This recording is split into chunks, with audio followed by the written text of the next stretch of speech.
one. Send them, send them, send them.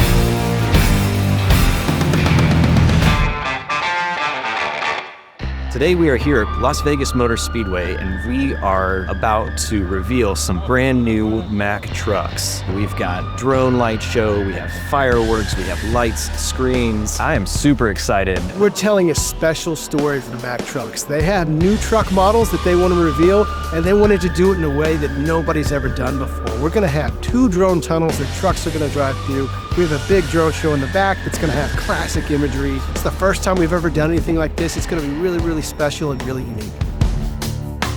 We came out here yesterday, we did some testing, we tweaked some stuff, so we're feeling really good about tonight's show.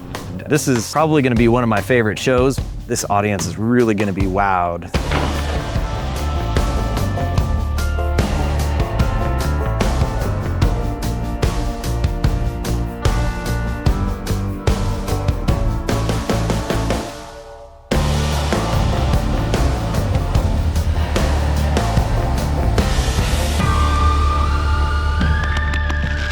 We had to get special permission from the FAA to have the trucks drive under a drone show. We don't normally get to drive vehicles under a show, but we got special permission to do it today. It takes a lot of coordination and effort and timing and planning to make sure that we are in sync with the music and the trucks that are driving around. We make these really cool, amazing moments, and tonight's one of those great nights.